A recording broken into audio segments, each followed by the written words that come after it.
দুঃখের কথা একটা বলবো। আজকে প্রত্যেকটি বৌমা নির্যাতিতা, শাশুড়ির হাতে, নন্দের হাতে। এই কথাটা ঠিক না ভুল? প্রত্যেকটি বৌমা নির্যাতিতা অবস্থায় আছে, র্যাগিং চলছে। কে করছে? শাশুড়ি আর বউ, মানে নন্দে। পুরুষে মহিলাকে কষ্ট দেয় না, মেয়েতে মেয়েদেরকেই কষ্ট দেয়।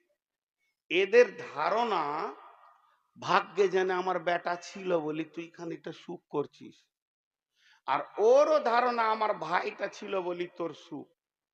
কিন্তু ও বুঝে না তুইও কারো ভাইকে নিয়ে আছিস আর তুইও কারো বেটাকে নিয়ে আছিস। জি, আপনাদের দেশে জেলাতে আছে কিনা, আমাদের বর্ধমান বীরভূমে খুব বেশি আছে। আল্লাহ ওই মেয়েগুলোকে মাফ করবে কিনা জানি না। যদি কোনো বইয়ের পরপর দুটো বেটি হয়ে যায় তো ওর উপরে অত্যাচার শুরু হয়ে গেল। বেটি কেন হচ্ছে?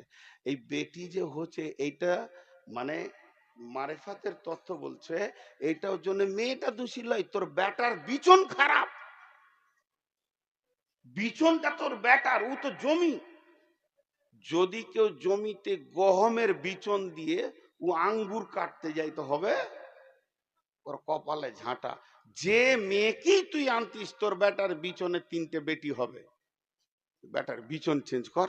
কিন্তু ও তা বুঝবে না, ও মেয়েটাকে দোষ দিবে।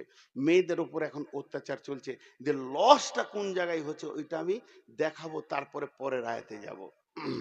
লসটা লসটা যদি না দেখেন তাহলে চেতনা ফিরবে না। এবার আসেন, আল্লাহ তাবারাক ওয়া তাআলা বিবির ব্যাপারে কত সুন্দর কথা বলেছেন। হুন্না লিবাসুল লাকুম ওয়া আনতুম লিবাসুল লাহুন্না। কিন্তু তারপরও আমি যে কথা বলছি, যে একটা বিবির উপরে এত অত্যাচার চলে, বৌমাগুলো যেন বাড়িকে ক্ষতি করে ফেলছে। এটা আন ওটা আন, বাপের বাড়ি থেকে ফিরিয়ে যান, আর কিছু আন, আমার বেটা পারবে না। এটা যদি তোর বক্তব্য হয় তাহলে তোকে ভাবারও দরকার ছিল।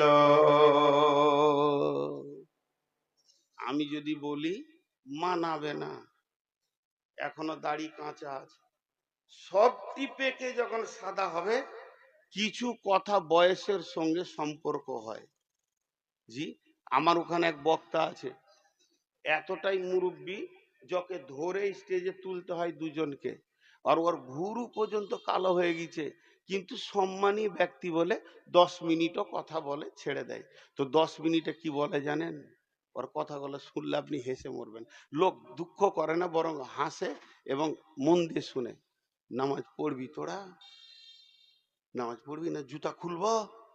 এমনি করবে ওই 10 মিনিট। বুড়া মানুষ তো, আর লাঠিটা হাতে, জুতা খুলবো দেখবি? আচ্ছা, ওইটা আমি বললে মানাবে? লোকটার যেটা বয়স ওটা বললে মানাবে, কিন্তু আমার মানাবে না। তো আমি এক মুরব্বী বক্তার একটা নকল আপনাদেরকে শোনাচ্ছি, বর্ধমানেরই। ও কি বলছে? এই হতভাগার দল, তুই বেটির মাপকে বেটিকে বলছিস আমার বেটা ফ্রিজ কিনতে পারবে না, তুই ফ্রিজ লিয়াই। খাট কিনতে পারবে না, তুই খাট লিয়াই। আমার বেটা ড্রেসিং টেবিল কিনতে পারবে না, তুই লিয়াই। যদি তোর বেটা কিছুই না পারে তো বিয়ে কেন দিলি?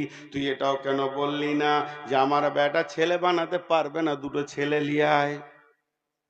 তাতে খুব সাড়বার, এতে তোর খুব ক্ষমতার জোর, কিন্তু বিবির পেছনে যে তোমাকে খরচা করতে হবে। আল্লাহ বলেছেন অবিমা আনফাকু মিন আমওয়ালিহিম ফাসসালিহাতুন কানিতাতুন হাফিদাতুন লিল গায়বি বিমা হাফিজাল্লাহ ওয়াল্লাতী তাখাফুনা নুসুজাহুন্না ফাইজুহুন্না ওয়াহজুরুহুন্না ফিল মাজাজি'i ওয়াজরিবুহুন্না ফাইন আতানাকুম ফালা তাবগু আলাইহিন্না সাবিলা ইন্নাল্লাহা কানা আলিয়ান কাবীরা। শেষ হয়ে গেছে। জি, বিচার আছে, বিচার, ইনসাফ আছে। পৃথিবীতে ইনসাফ নাই। আমার এখানে যতটি খালা বসে আছেন, আমার বেটিটাকে বলছি না, যেগুলো আমার বয়সে আমার বোন, আমার থেকে ছোট ওইটি আমার বেটি, আমার থেকে একদিনের বড় ওইটি আমার খালা। খালাটিকে বলছি, যারা সাউরি হয়ে গেছেন, শাশুড়ি বেনে গেছেন, ওইগুলোকে বলছি বৌমাকে কষ্ট দিয়েন না, অত্যাচার করিয়েন না। কারণ আপনার বেটিও কারো বউ হবে, ইনসাফ নাই। একটা উদাহরণ দিলে বুঝতে পারবেন। উদাহরণ কি? ভাই বোন একই ভোজে বিয়ে হয়েছে, কথাটা বুঝাতে পারলাম? ও বেচারার মেয়েটাও বড় হয়ে গেছে, ছেলেটাও বড় হয়ে গেছে, তো দেখছে খরচা একবারই করব, তো একটা বহু দেখেছে, একটা ছেলে দেখেছে, জামাই দেখে একই ভোজে দুটো বিয়ে দিয়ে দিলে, বিয়ে হয়ে গেল। বেটির বিনিময়ে একটা জামাই পেল বাড়িতে, বেটার বিনিময়ে একটা বৌমা পেল বাড়িতে। খুব ধ্যান দিয়ে শুনবেন, সাউরিরা শুনবেন। খালা আপনারা আমার বয়সে বড়, আপনাদের পা গুলো ধরে বলছি, লজ্জা করিয়ে না, আমি আপনার পেটের বেটা, এটা মনে করি শুনেন। তো দুইটা ঘরে দুটা জিনিস আসলো, একটা বৌমা আসলো আর একটা জামাই আসলো। এবার বলেন, ওই জামাইটার যে আনন্দ লুকিয়ে আছে তোর বেটির কাছে, তেমনি তোর বৌমার কাছে তোর বেটার আনন্দ লুকিয়ে আছে। এটা কম করা যাবে? যাবে না। এখন হয়েছে কি, ওর বেটি বাড়িতেই আছে, এখানে ঝুনঝুনিতেই আছে। বিয়ে দিয়েছে কোথা? ওই সুজাপুর। জামাই ইয়ং ছেলে মানুষ, হঠাৎ শ্বশুর বাড়ি চলে এলো। বিবি আছে তো আসবে না, ঘন ঘন আসবে, চলে এলো হঠাৎ। একদম এসে টোটোতে নামছে, আর তখনই কারেন্ট চলে গেছে। কারেন্ট চলে গেছে, তো ঘরে বসতে দিয়েছে। তো শাওরি জিজ্ঞেস করছে, বাবা কেমন আছো, তোমার আব্বা মা কেমন আছে? ভালো আছে, সব জিজ্ঞেস হয়ে গেল। যে বেটিকে বলছে, খাদি জায়গায় পাখা করে দে ছেলেকে, দেখ কত কষ্ট করে গরম করে এসছে। ঠেলে দিলে বেটি নতুন নতুন লজ্জা করে, যা পাখা করে দে, পাখা করে দে, খাবারটা তুই লে যা, চাটা তুই লে যা। কেন? প্রত্যেকটি মা চায় আমার বেটিকে আমার জামাই প্রেম মহব্বতের বন্ধনে বেঁধে রাখুক।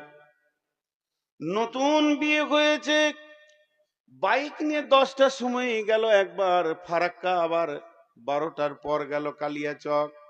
জোহরের সময় আরাম করে আসরের সময় আবার বলছে চল কালিয়াচক যাব। নতুন বিবি নতুন বাইক, শুধু যেন আনন্দের ফুর্তিতে দৌড়ছে।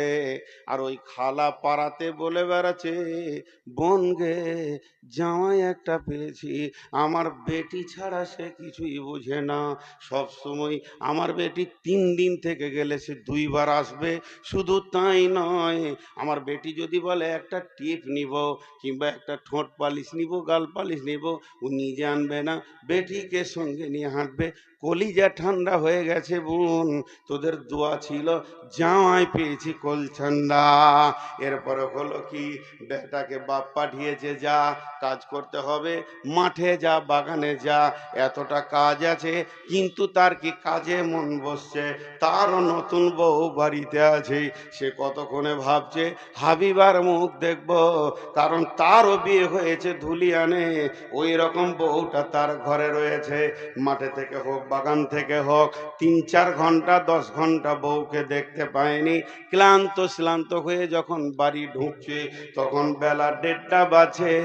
মা পাখাটা নিয়ে এসে বলছে, আহারে বেটা তোর কত কষ্ট হলো।